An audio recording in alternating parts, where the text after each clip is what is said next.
Hello and a warm homecoming 2020 welcome for a trip down memory lane as the Case Alumni Association is delighted to present the epic 1965 Case Tech versus Western Reserve football game. I'm John Massie from the Case class of 1966, and I am excited to relive the game with you today. Joining me is former quarterback and class of 1964 graduate, Paul Stephan. Welcome, Paul. Thank you, John. This is exciting. I can remember how intense the rivalry was with Reserve, and there are just so many memories that I hope all the alumni will rekindle for themselves, stories from games, but also the years on campus, because there was a great deal of rivalry. I relate to Ohio State, Michigan, or that state up north. And I can say that from my experience, this rivalry with Reserve was just as intense. And I have a number of stories that I would love to share from the years I was on campus, how things were managed before and after the Case Reserve game every year. Well, we look forward to that. Thank you so much, Paul. Also with us is a member of a 1965 Rough Rider team, Jim Treleaven from the Case class of 1969. Hi, Jim. Hi, John. How are you? Great. Like Paul, this is I'm really looking forward to this. As he said, the rivalry between Case and Western Reserve were burned in everyone's brain from the minute you showed up on campus, and continued throughout. That game used to be draw 50,000 fans to Cleveland Stadium for a number of years, and when it was played on Thanksgiving Day for a long time. So as a new freshman, that was a big deal from the very beginning of practice in August. And to give you a sense of what that was, I have with me, these were the game jerseys from the game in 1964. Case lost that game 55-0. They were very undermanned. Freshmen weren't allowed to play. They had only 25 active players on the roster at the time, so it was really tough. And we had over 90 players in 1965. The game jersey, we had new game jerseys in 1965. The ones you'll see in the film were modeled after Princeton with the tiger stripes on the sleeves. But these were the jerseys from the game jerseys from 1964, which we wore in practice the whole season. And here's what it said on the sleeves of these jerseys. If you can see that, it says beat. And on the other sleeve, it says Reserve. And that was burned in our brains practicing for the entire season. And the last thing that helps me, I've forgotten a lot of things, but I do remember this game vividly. But this is one of the game balls from that game. It was not the game ball as in having been awarded to me for anything other than playing a little bit. But Harry Keir, who was a well-known equipment manager for Case Tech for many, many, many years, gave one of the game balls, which was being retired, to my little brother. So I have a ball from that game. And I'm really looking forward to seeing the game again. And this will be a lot of fun. Jim, just let me correct you. I think you just said Harry Keir was the equipment manager. Oh, Harry Shearer. No, sorry. Harry Armstead. Thank you. That's right. Harry Keir was the coach. Yes. Harry Armstead was the equipment manager. Relating to the size of the squad, here's the program from the 1964 game. And you can see that there are so few players listed, no more than 20 on the entire team. So it's just very sparse in terms of a roster. Well, we're really glad to have both of you in the virtual broadcast booth and look forward to many memories being shared in the next few minutes. What you're about to see is a digitized 8mm coaches film taken during the game, normally to allow a post-game review. The black and white recording had no sound, and there's virtually no pause between plays.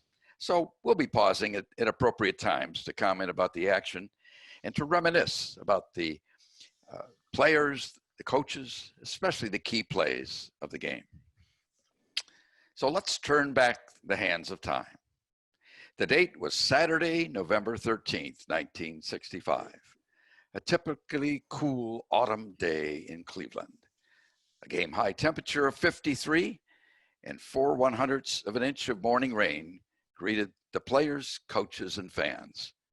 Clark Field was, to put it mildly, sloppy for the game. The stands at Clark Field had their back to Delbert Road, were located approximately where the passenger drop-off and pickup area is at the current VO parking garage entrance. The field was named in honor of Reserve alumnus and former trustee Justice John H. Clark, and was a home field for both the Case Tech Rough Riders and the Western Reserve Redcats. During the game, you'll notice a wall that separates Clark Field from Case's Van Horn practice field. Some interesting stories about what possibly went on in the press box at Clark Field when Case was practicing next door. Now, today, Case is the home team with a record of 2-5-0 going into the game. Reserve is 3-3-1 and is, of course, the visiting team. Now, an interesting fact about Clark Field, just like CWU's current DeSanto Field, the home team fans and the visitors were on the same side of the field in the stands. However, the capacity of Clark Field stands actually was about twice that of DeSanto's Field's 2,400 fans. 1965 was to be the last year for Clark Field. For the Rough Riders, Coach Doug Mooney was leading the team to their best season in 4 years. 90 men had turned out for the team, including 13 freshmen, who were allowed to play on the varsity team for the first time due to a real rule change in the small schools NCAA division. For the first time in his coaching career at Case, Coach Mooney had enough players to use a platoon system. Reserve coach Eddie Finnegan, after 15 years as the Redcats coach, will lead his team for the final time as he retires in order to devote more time to being athletic director, track coach, and professor of health and physical education. Today's game will mark the 69th time that these two teams have met since 1891, making this one of college football's oldest rivalries. Going into the game, Reserve has won 46 times, Case 16, and 6 games ended in a tie. Case will be in the dark jerseys, and we'll have 8 last year lettermen, and we'll kick off to Reserve in their white jerseys. So let's get the game started. John, I'd like to point out, just as Ohio State, Michigan coaching staffs don't like each other, Coach Mooney and Eddie Finnegan were not close friends. I think that's pretty common in college football, even today.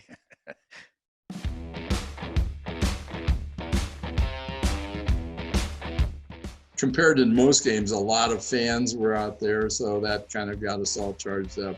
And, you know, the whole point was as long as you beat Reserve, the football season was a success. And that was the way we felt. And so no matter what had happened prior to that game, that was the big, focus. And I think when you watch the game, you can see there's a lot of intensity by both sides to try to win the game.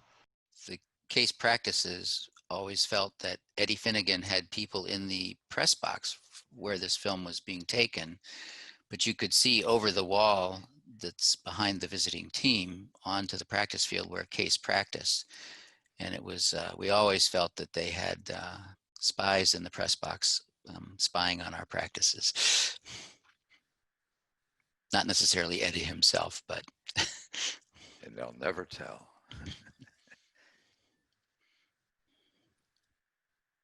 You can see the Case side of the field had quite a few players at the bench this year, as did reserve. What was interesting about Doug's position, or Coach Mooney's position, every year he'd have to wait and see who he was going to have on the roster and then design his offense and defense formations to match the talent that he had. There was no recruiting of talent to fit a particular offense or defensive scheme. That punt was returned by Steve Penn, who started the year as the starting quarterback and was injured and replaced by Greg Lukabaugh, a true freshman who is number 10 and played the entire game at quarterback.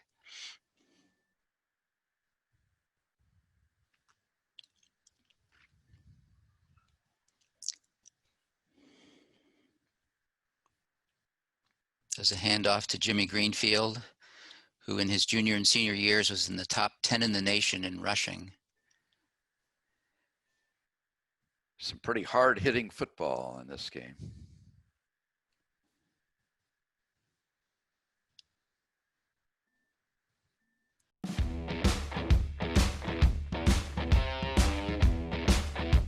It was absolutely crazy.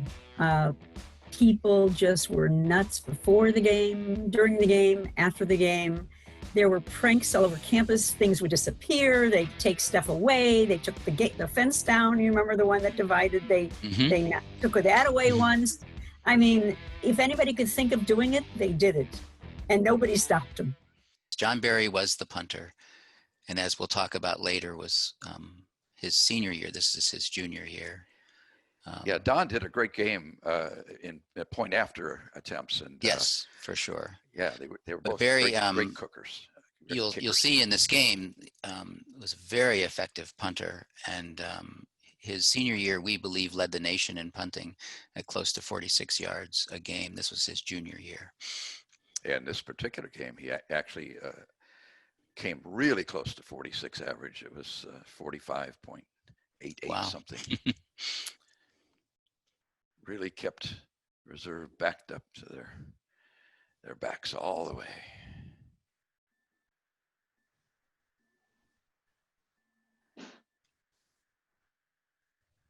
And a great run back there by the aforementioned John Barry. Yes, he was not only a great punter, but a great runner. And a great decathlete in the spring. It's interesting that even today, many Case athletes participate in multiple sports. That was John Barry again. And if we pause the formation, the next time we can point out where the positions are.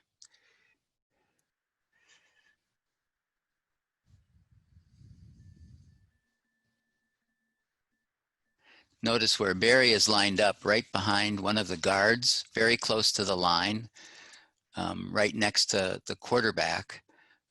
He's right behind the right guard. That position was called close back. It was an unusual formation for any team.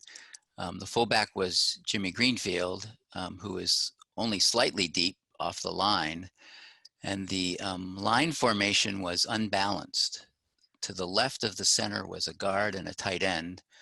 To the right of the center was a guard, and then a position that was called inside tackle, played by Warren Sklar, and we'll be talking to him a little bit later. And then the outside tackle, who was Dennis Snyder in this game. Dennis Smith, sorry. Dennis Snyder was the center. Dennis Smith was the outside tackle. So it was an unbalanced line, and sometimes you'll see that flip to the left as well as to the right.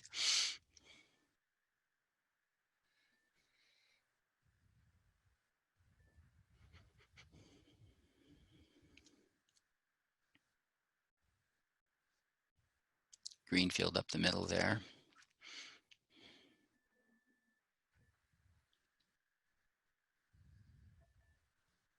Greenfield again.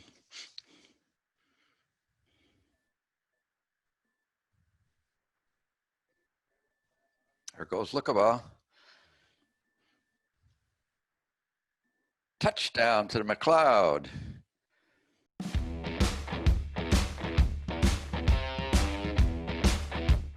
if you watch the film closely, you'll see that there's a guy pretty much on him.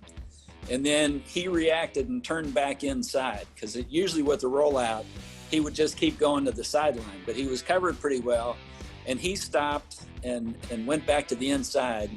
So then I just stopped and mostly armed through it back the other way, which is where he was able to high point it and bring it in for the touchdown. It was a great catch, and it was a great move because he had to alter his pattern just to get to the point where he was open.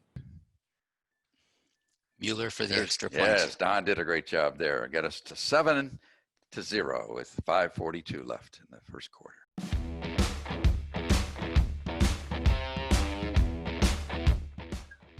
Some of the professors, would talk to the pep rallies and so forth, and they would characterize the entire season up to the reserve game as the preseason. And the reserve game was the season, so it was quite a rivalry. And of course, being next door to each other just made it more so. Yeah.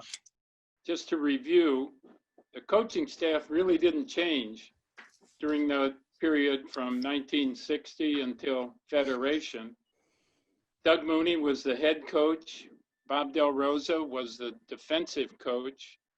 Very, very, very active with the linebackers. The line coach was Harry Keir, who was also the swimming coach. Team physician was Don Kelly. The trainer was Jim Thompson. JT, as he was affectionately known to all of us. And the equipment manager, loved by all, was Harry Armstead for many years. And there are some nice stories, very memorable stories about that coaching staff. I'll relate some of their backgrounds at a later time. That's great, Paul.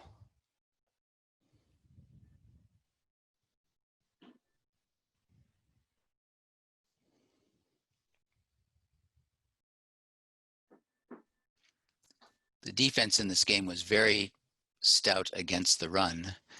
And if you see the formation, there are 5 down linemen and 2 linebackers who play very close to the line.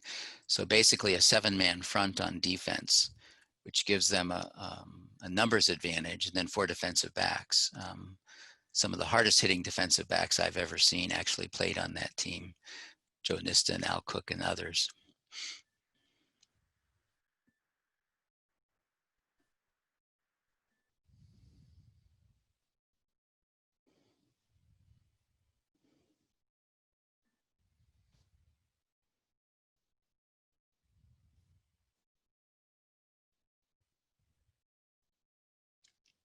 This is Steve Penn.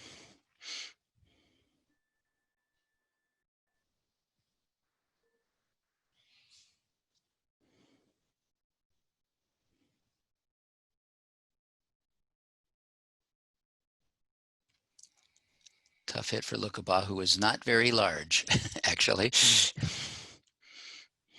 He had an arm on him, though. He did. And we'll be hearing from him a little bit later.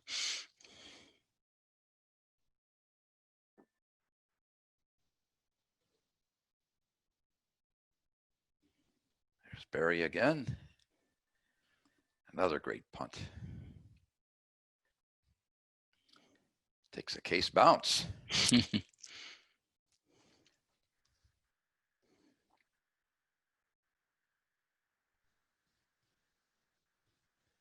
can just feel the intensity of the game. Extremely hard-hitting game.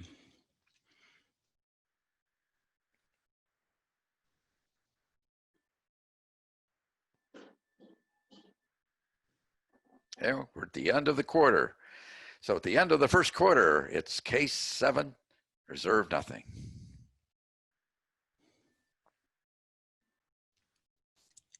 We definitely had a punting advantage in this game.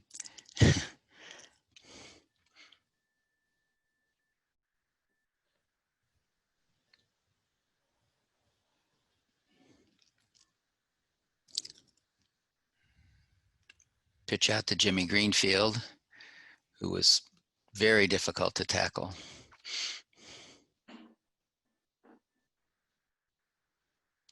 Same thing the other way for a pretty big pickup.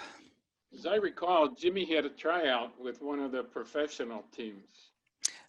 He did with the Dallas Cowboys, and we'll be talking to him about that in a little bit. Not bad for an engineer, huh? His career was as an engineer, but For sure. like I said, he was in the top 10 in rushing in the nation for his junior and senior years.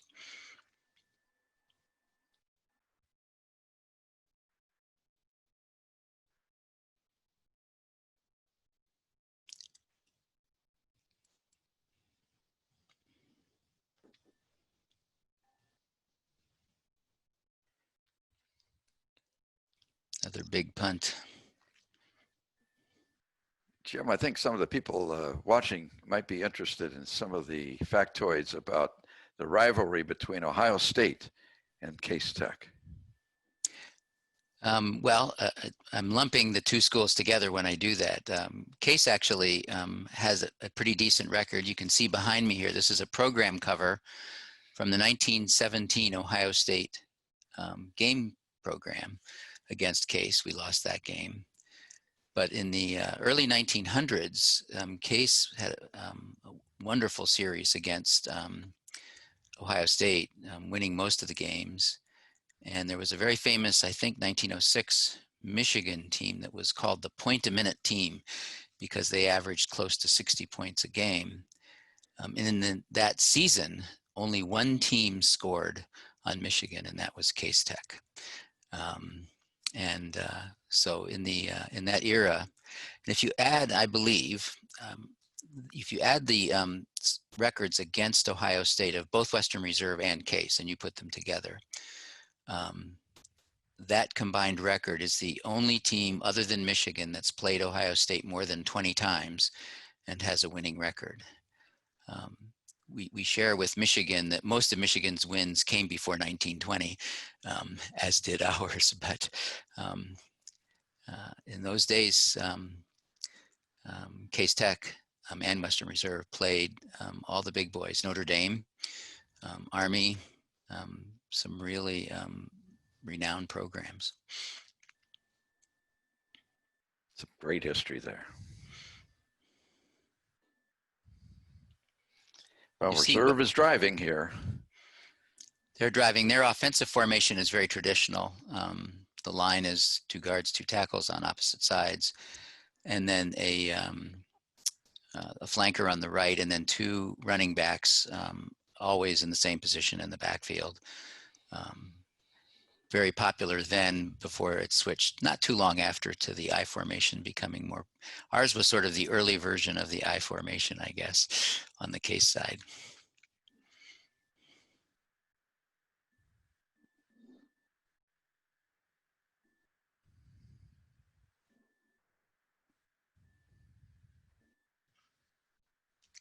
Nice tackle by Roy Baker there. Same there as well.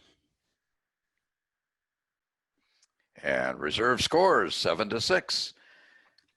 And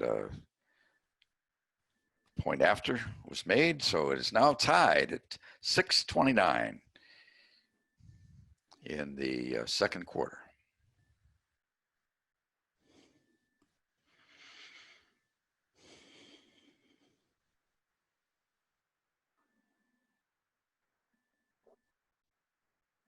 Guess who on the return? John Berry.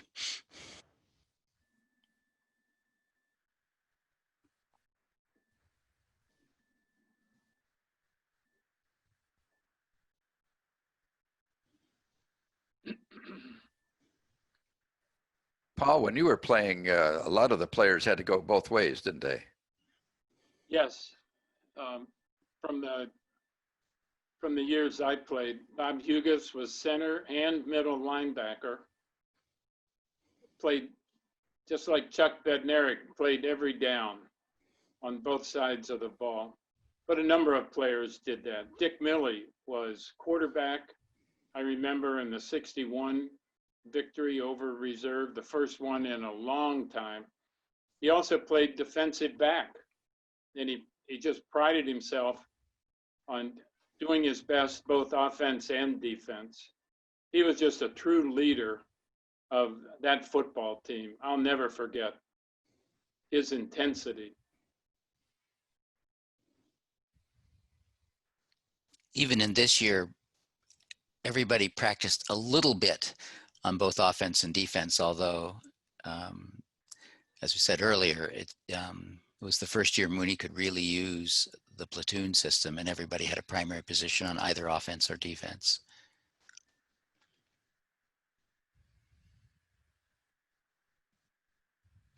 Good hit on the quarterback.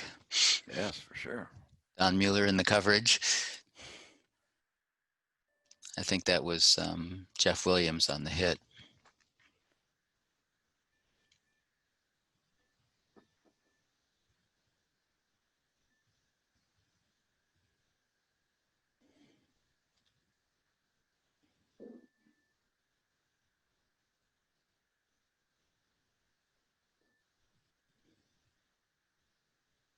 Here's an attempted field goal by reserve. From a distance. And as you can see, it fell far short. We had a real advantage in special teams.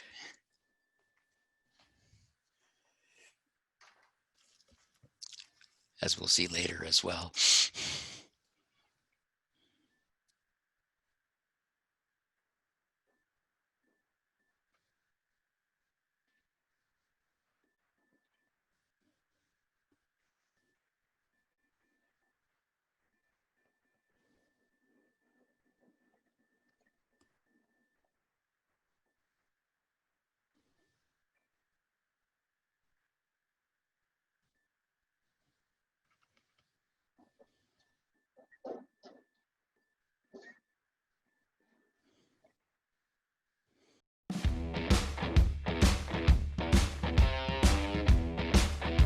In my senior year, just to talk about rivalry, my brother was a freshman at Western Reserve when I was a senior at Case. So the rivalry for us personally was... That's great.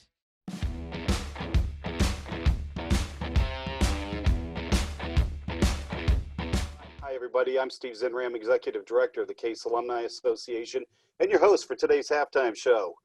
At the half, it's Case Tech 7, Western Reserve 0.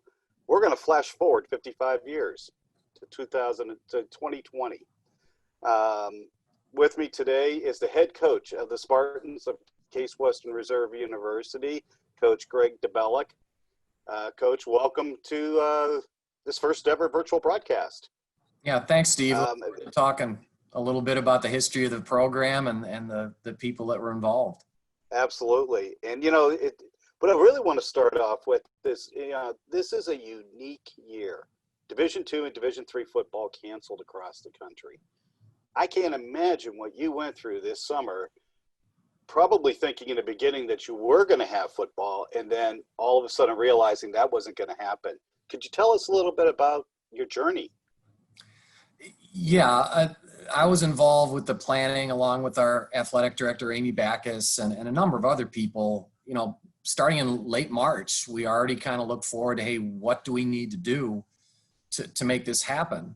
And so it was a daunting challenge, no doubt about that, setting up the logistics and, you know, what would, you know, for example, locker rooms look like? You know, would we even be able to go into locker rooms? You know, what sort of safety measures were we going to have to do to keep our players safe in order to play? So we were going through that process, and late May, early June, when the COVID numbers were starting to go down, there was certainly optimism that, hey, this looks like this can happen. And we were just about to announce our move-in day for when the kids were coming back for our preseason, and the numbers started going up, and pretty dramatically. So very quickly, probably took a week, where the NESCAC schools dropped out, MIT, Johns Hopkins, some of our peer institutions started, you know, canceling seasons, and then very quickly ourselves and Carnegie Mellon did the same. So it was tough to take. The kids were disappointed. I do think it was the correct decision. And maybe about 3 weeks later to a month later, everybody dropped out except for the Division Ones because of the testing mandate by the the NCAA.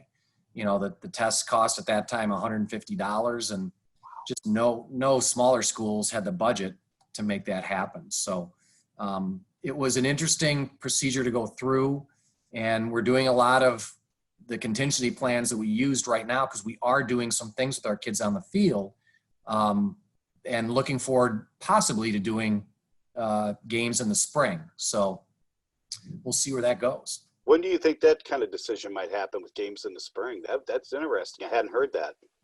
Yeah, we announced our schedule a few weeks ago. Many other D3s have done the same. I think for at least us, it's contingent upon what the COVID numbers are and if the virus is under control. Our first game would be March 12th, and we play a shortened season, 5 games. The last game would be April 23rd. Pretty unique format where we would play 4 games. We'd split our conference in 2, play four games, and then the leaders at the division level play each other for the 5th game. So that makes sense. That's the plan. But again, we haven't fully committed to it. It really is contingent upon the virus, and do we have it under control, and is it going to be safe? So probably I'm thinking early February, we're going to know. Okay. One way or the other. So fall's really different for you this year. You're not preparing for that upcoming opponent week in, week out. How does football coaching staff, how do you keep busy? You know, it's very different. There's a rhythm to the year, and fall it's Groundhog Day. You know, you prepare, you play the game, you start over again, you know, and that's for 10 consecutive weeks. So there's a rhythm to that, of always doing the same thing, that we don't have. Really right now, we're treating it like our spring is usually. We're not competing. We do a lot of strength conditioning under the guidelines of, you know, the COVID safety rules, which is extensive as far as disinfecting, and we've moved all of our workouts outdoors. So we basically bring the weight room outside. The guys go in, grab bars, plates, dumbbells, you know, any equipment we need, and we set up stations outside. So the logistics of that is challenging, but a lot of fun too. The kids, I think, enjoy working outside. We can do field work. We do spend a lot of time on speed development. So that's something we really never had time to do in the past. And we are just starting to do some very small group position specific drills where the quarterbacks will be working on footwork, and, you know, the linemen will be working on some mechanics of what they do. And again, we just kind of slowed it down so we can work on the little things that when you're preparing for an opponent, you know, you don't have much time. The little things sometimes get left by the wayside. So sure, kind of going back to just being really focused on fundamentals and the little things. So it's in that way, we certainly are coaching our kids and doing stuff every day. It's just very different than getting a game plan together to play a team. Well, Coach, I hope we have a chance to see the Spartans play this spring. And I think one of the things I have found out in looking at this broadcast and who has signed up to tune in, a lot of former football players, everybody from the 60s right up to a couple years ago. I think both of us like to invite some of them to come back, see the team play either this spring or next fall. Yeah, absolutely. The spring would be interesting. It really would be, because we'll have some seniors that this will be their final opportunity to compete. But we'll also have a lot of freshmen who, because we had a chance to work with them in the fall, might have a better opportunity of playing than they've ever had before. Because preseason's a rush. We have 21 practices to get ready for our first game. That's not a lot of time. Much. So freshmen, they're kind of thrown in with the wolves, man. They either sink or swim. So that'll be interesting. Would love to see the alums come back. I have a relationship with the program that goes back to my brother playing in the early 80s. He's a Case Western Reserve grad and football player from 81 to 84, played for Jim Chapman. And one of my first head coaches when I was offensive coordinator at John Carroll, Regis Scaife was a head coach, and Regis is a Western Reserve grad, and Regis played on the first merged team. And he told me about what that experience was like. And he told me about, like, he played baseball also and how he built the baseball field. I go, what does that mean? He goes, well, they just dumped a bunch of dirt and we took rakes and we built the infield. So, and from growing up in Mentor, and, I've known about Case Western Reserve for a very long time. Gotten to know quite a few alums, and everybody's busy schedule. It's tough coming back, but these are different times. And if guys can make time, we would certainly love to sit down and chat with you and show you our just remarkable facilities. Absolutely. Which is, believe me, even the kids that were here when I first came are just so jealous of what they had compared to what we have now. It's really state of the art. Well, Coach, thank you so much for your time today. We're going to throw it back to John Massie, where today's score, Case Tech 7, Western Reserve 7. Coach, by the way, this game goes right down to the final minute, and it's won on an exciting play. Yeah. So let's throw it back down on it. There you go, Coach. Go right ahead. No, I can't do that. NCAA violation. Oh, that's right. John, back to you. Steve, that was great. Before the second half gets underway, Paul, give us some more insight into the coaching staff of the Case Tech Rough Riders. Coach Mooney played defensive end at Bowling Green, weighing 157 pounds. You can imagine how tough that would be. And that was his personality. He held his own against any offensive lineman. And I will relate that during practice, anytime he wanted to challenge his offensive lineman, he would go one-on-one with him. Now he's wearing no pads, and he would stand up those offensive linemen and render them useless. Nobody wanted one-on-one with Coach Mooney. Now, Coach Del Rosa was all conference as a running back at the University of Cincinnati. They played in the Missouri Valley Conference. His older brother was all conference as a linebacker. Gus was big and bad. And on the practice field, he would not shy away from challenging anyone one-on-one himself. But he was known affectionately as Buddha to the players. To me, he was Bearcat, but that was because I'm from Cincinnati. Then Harry Keir as a line coach. Everybody loved Coach Keir. And he was a very successful swim coach. The trainer, Jim Thompson, was known affectionately as JT. I think everybody remembers him by his initials. And of course, everybody loved the equipment manager, Harry Armstead. But you could tell if you were on the good side of Harry when you went to pick up your practice gray t-shirt and your athletic supporter. If you got equipment that had a hole in it, you knew that you were on the bad list. You were on the good side if you got a clean, fresh, almost new gray Case Tech t-shirt. And that was everyone, even the big linemen. Nobody would talk back to Harry. Jim, I'm sure you remember some stories also. I do. As I mentioned, Harry was the one who gave my brother the football after the game we're watching. And we were blessed, actually, with coaching staff they weren't just great coaches. They were legendary parts of the Case community. He didn't coach football, but contemporaries with Coach Mooney and Del Rosa was Bill Sudek, who coached basketball, track, and cross country at Case for close to 50 years. Coach Mooney continued to coach at Case, coached tennis after he stopped coaching football, and he coached for close to 50 years. And Bob Del Rosa passed away entering his 50th year of coaching. He was the head wrestling coach at the time. And these three guys were, we could talk about them forever. They were legendary.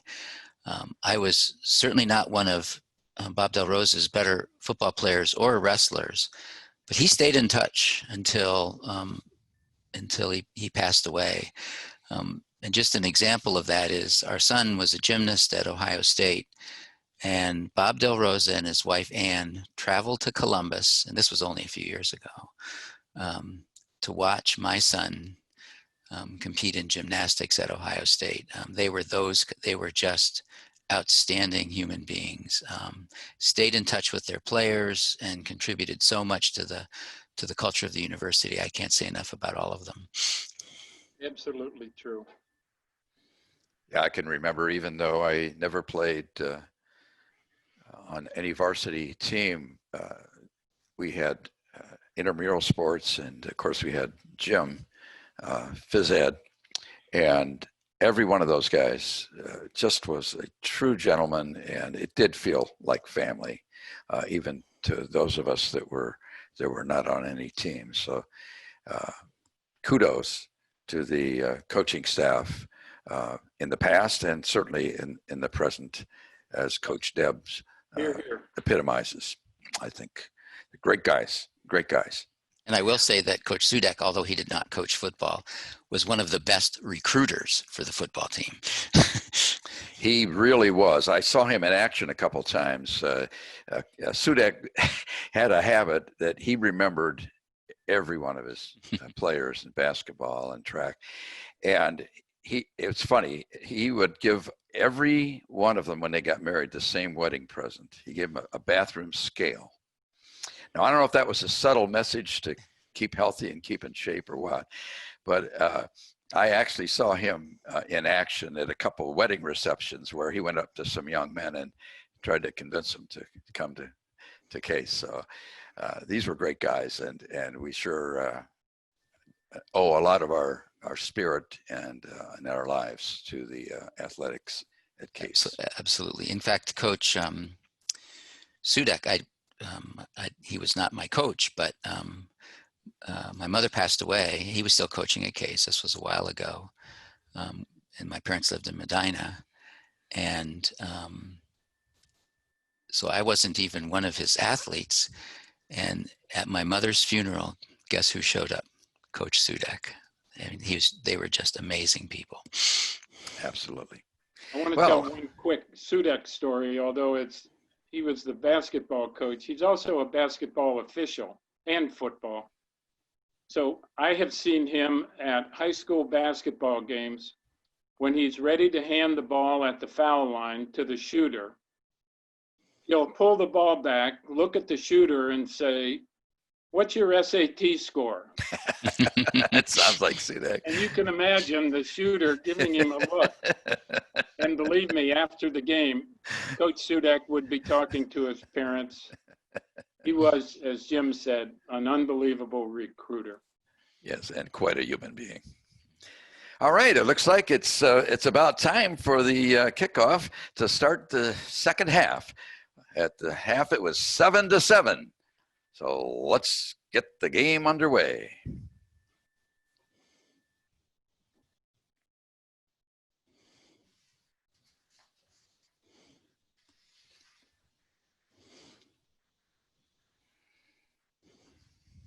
Another example of our advantage in punting.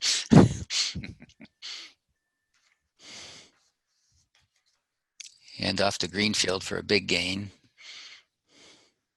Now, everybody remember, this is the Case reserve game, and a win means a great deal. Especially at Case Tech. Yes, come there Monday are. morning. There are stories that carry over until Monday morning, whether or not classes are held or students attend class after a victory. The tradition was for classes, it was not an official rule, but most classes were not held on Monday after a victory. The other tradition was after a victory was running to Emerson and in full equipment jumping in the swimming pool. Fortunately, the shoulder pads in those days floated, so it was safe.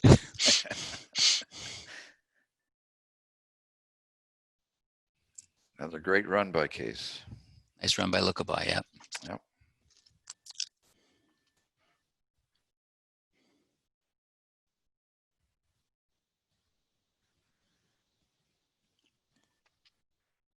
Just remember, for the seniors in this game, it's your last 30 minutes of football. Yep. Well, actually, except for Barry and Greenfield. Well, yes. That was rare, though. Yeah, very rare. Well, Barry was only a junior, but also same thing the following year.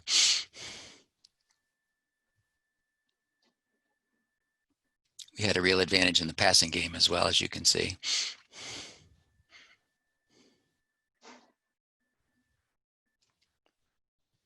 So the 7-man front against a team that wasn't a passing team worked very well to stop the run.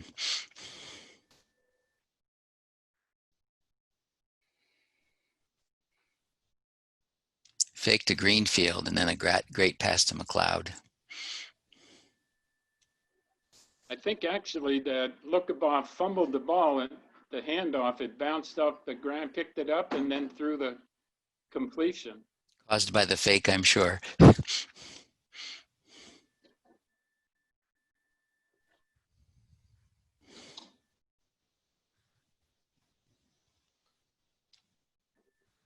Turnover on downs.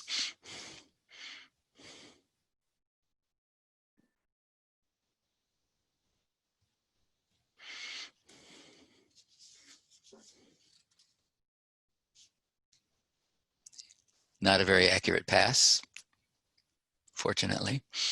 Fortunately. Another scrappy run back. By Barry. By Barry.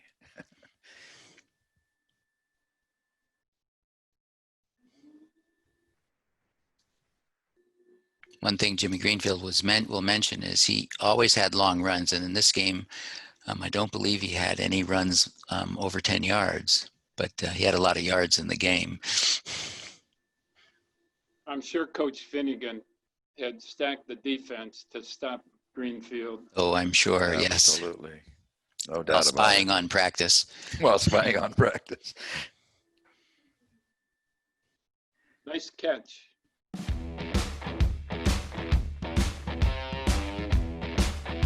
The year before was interesting, and I'll get to the 65, but whenever because of having so few players, we had kind of one good guard and one good tackle. So whatever side they lined up on was the side everybody knew we were going to go to. Sure. So we had a little more diversity in that 65 game because we had a good solid line and we had good blocking. We did.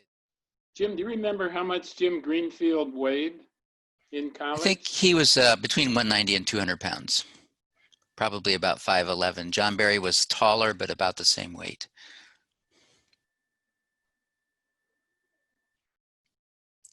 Great pass there as well. Great Case Tech drum. You notice the drum on the side. Of course, the other famous drum in college football is another engineering school, Purdue.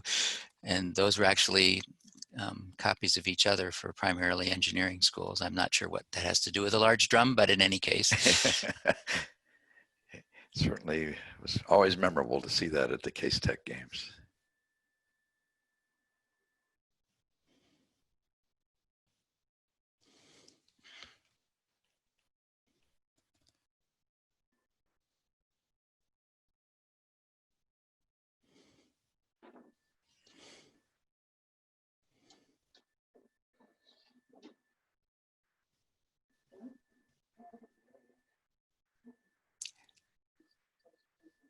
John Barry always remembers this pass, which he threw to the reserve defender who dropped it.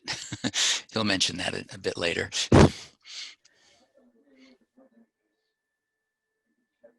Here we go. Touchdown, Jimmy Greenfield. Touchdown, Jimmy Greenfield. Now, Yes. watch this play closely. Yeah, this is a great play. Watch Lookabaugh here.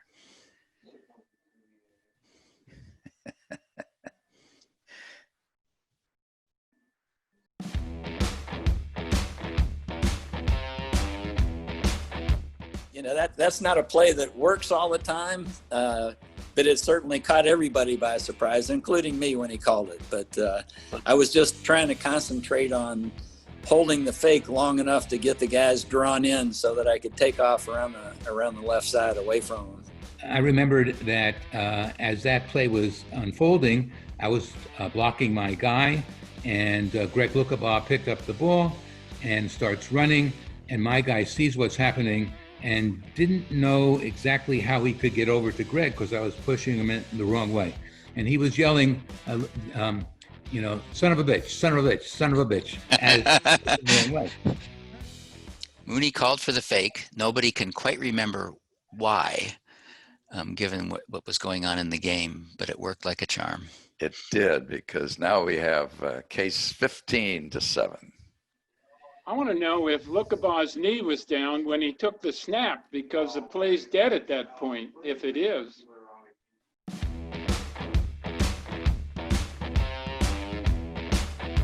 If I remember rightly, in those days, that's the only play you could have your knee on the ground to start with. Handling the ball was a kick, a place kick like that. Yeah, running up the middle of our defense was not a great strategy in this game.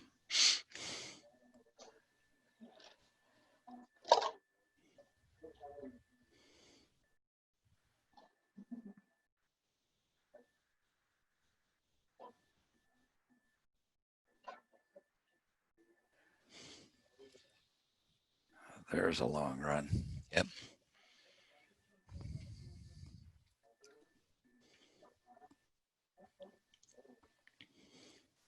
One of the defensive tackles, Hal Alley's, was a ferocious tackler and an incredibly hard hitter.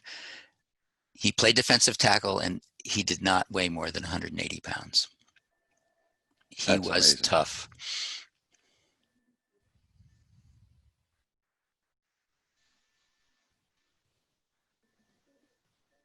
Roland Graham was the middle guard, who also played on offense often. Was all conference a number of years as an offensive tackle. He was a freshman in this game. He's also unfortunately passed away a while ago. Reserve is really grinding out the yardage here on this drive. This is typical Eddie Finnegan football. The change he's made in strategy, though, is he's going outside and not up the middle. Yes.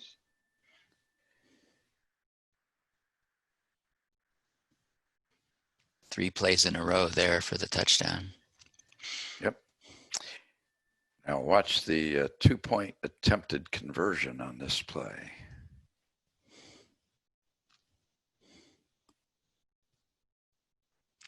Tried running outside again, but it didn't work that Did time. not work. So it's 15-13 case.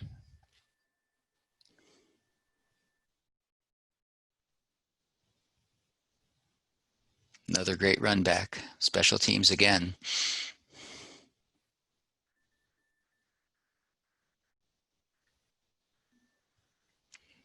Jimmy Greenfield for his customary 5 to 8 yards. Old reliable. One of the interesting stories about Jimmy Greenfield was that he had very poor eyesight. He wore thick glasses, but he did not wear glasses when he played. Nobody did, actually. I wore glasses all the time, except when I played. It wasn't as important for me as a lineman, but we would joke that you almost always had to hand it off to Greenfield. You couldn't pitch it to him because it would be hard for him to see the ball. That's interesting.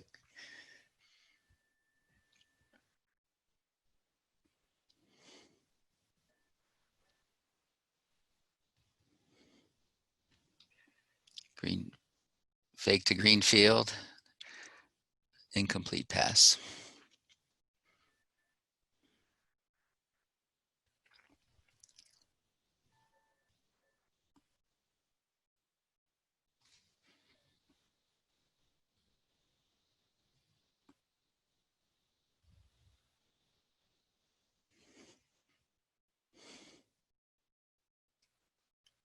Another great Perry punt.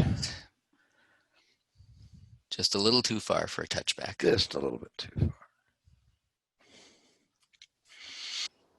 Clock is winding down now.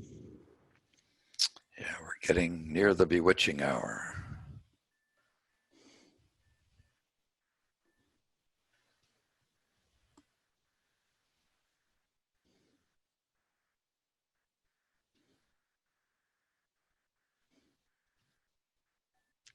Stout defense continues.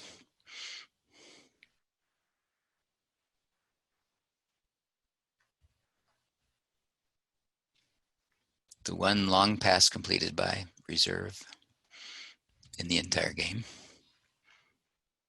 which gets them close to field goal position. Yeah, it's coming up pretty quick.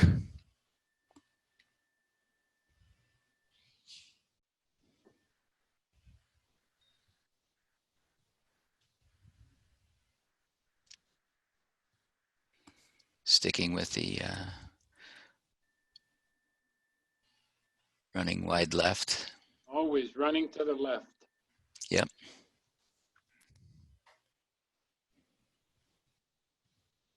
Completed pass.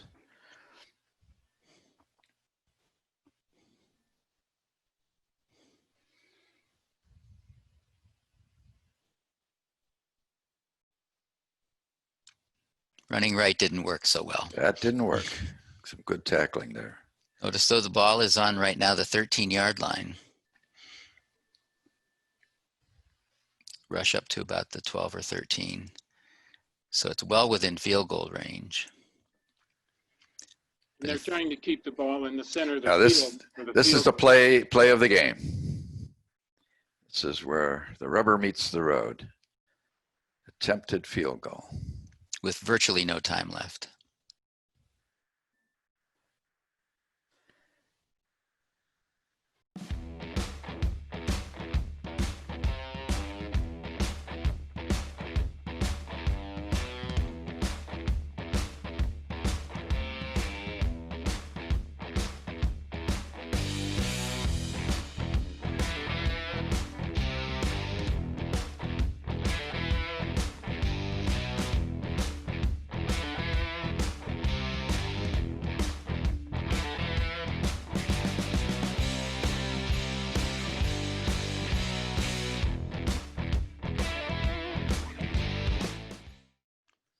If you saw the trajectory of the ball in that prior play, it wasn't going to clear the line no matter what. It was similar to the first field goal attempt, which didn't go very far.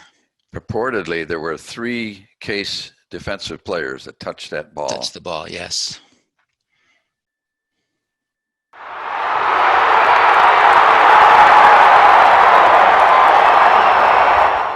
There's another Case Tech victory. Final score, Case 15, Reserve 13. What a game. You know, this is the first time in a long time that Case has won 3 years out of 5 years. And that was the objective going into this game for the Case team. And they achieved the objective very nicely. And we won in the 66 game as well. So it was quite a streak.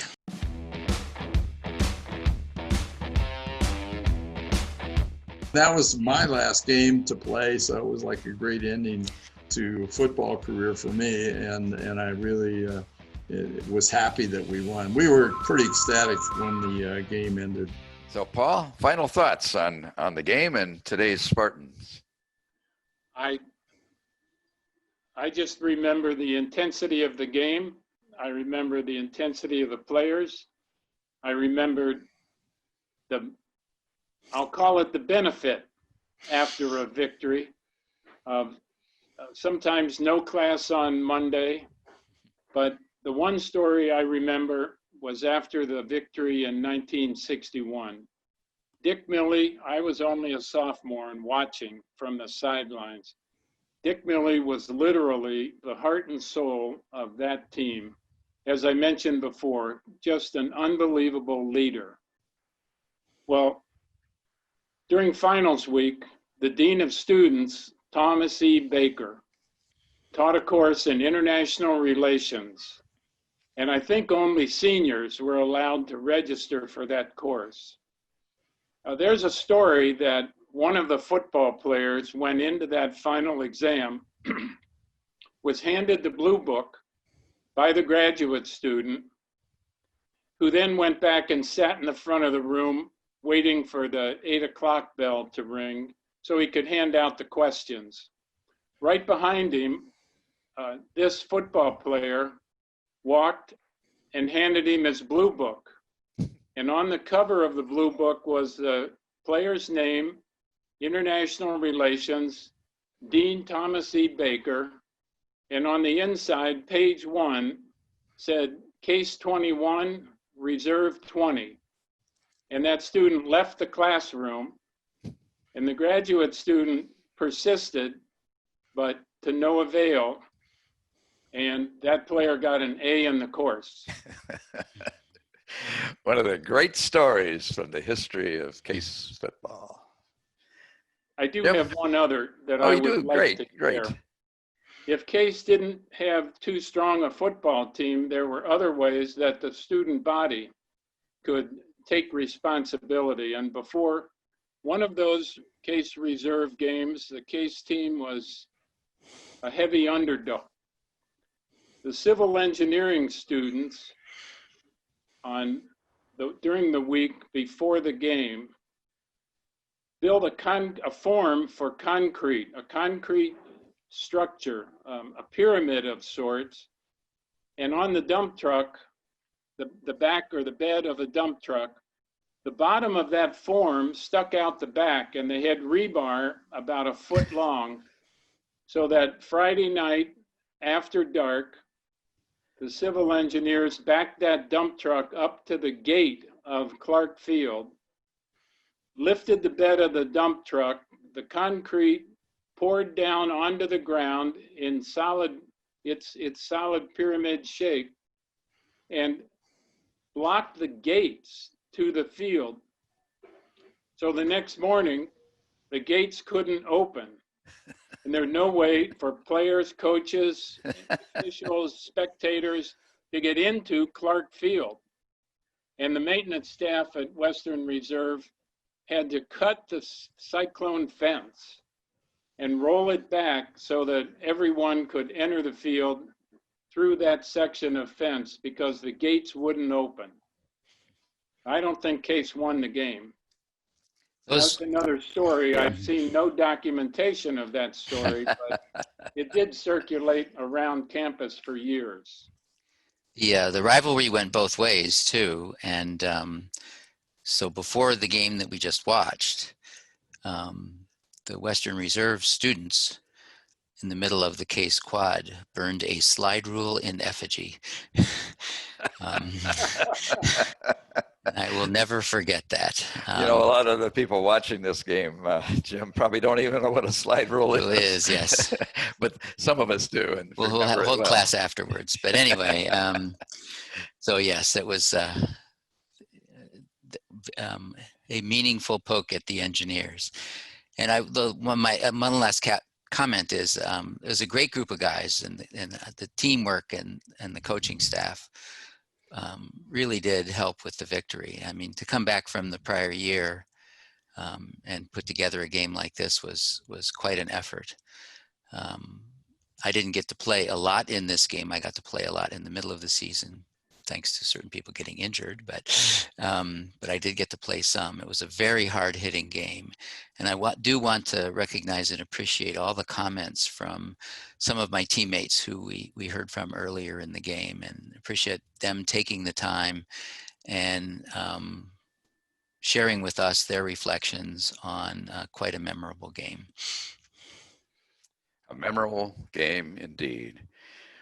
Hats off to all the heroes of this game. The one that really stuck out to me was John Barry, who just was amazing in runbacks and in punts. And he kept the Red Cats deep in their own territory for much of the game. But we have many, many heroes. Jimmy Greenfield, Lookabah did an outstanding job as well. And so it's been a great afternoon. Thank both of you for doing a great job today. And thank you for all of you watching and for joining us. It seems to me that it's never been truer than now, that there's a saying that we actually put on t-shirts at the Case Alumni Association a few years back that says, former rivals make the best partners. And so now that Case and Reserve are one, the Spartans are a fine representative of one of our nation's great universities. Great job. There's Paul holding up the t-shirt, old rivals make the best partners. Thanks as well to University Archives for digitizing the game, to those whose interviews helped to bring back the memories, and a special thank you to the wonderful staff at the Case Alumni Association offices. Kelly Hendricks for reaching out to the many alumni football groups to help us with the memories and to gather an audience for this special game. To Robert Smith for promoting the broadcast. Special thanks to Lillian Messner for editing the broadcast and some of yours truly's mistakes. Thank you, Lily. And to Steve Zinram for serving as technical producer and halftime host. Last but not least, a real big thank you to Coach Debelek for being our halftime guest. Hopefully we'll have Spartan football this spring. Good luck and go Spartans. For the Case Alumni Association broadcast team, I'm John Massie, wishing you health and happiness in the days ahead. We all hope that you'll visit campus soon to support Spartan athletics. Have a great day.